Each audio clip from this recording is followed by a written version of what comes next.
centro multidisciplinário que está dando notícia e nos a proponer, minha persona como ministro de ensinança, a proponer para o Conselho de Ministros de Chabierna último, lo seguinte, a base do Conselho que nós a recebido também do Departamento de Recursos Humanos.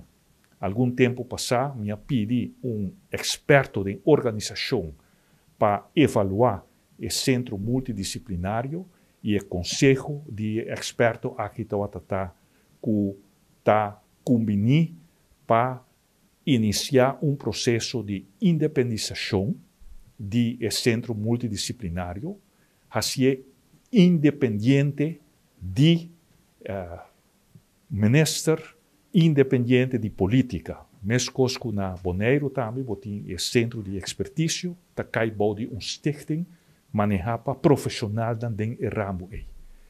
E adrenta também depois o Conselho do Departamento de Recursos Humanos, que também há um conselho para independizar o centro aqui, boa guia de ministro-presidente, como ministro de Assuntos em Geral, que está regardar personal.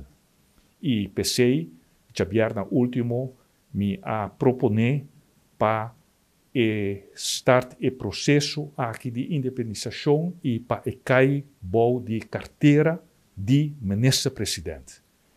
Mirando que está assunto de personal e que está Departamento de Recursos Humanos vai atender com o processo aqui, está na seu lugar ora que o ministro-presidente está que lo queda encargar com o processo aqui.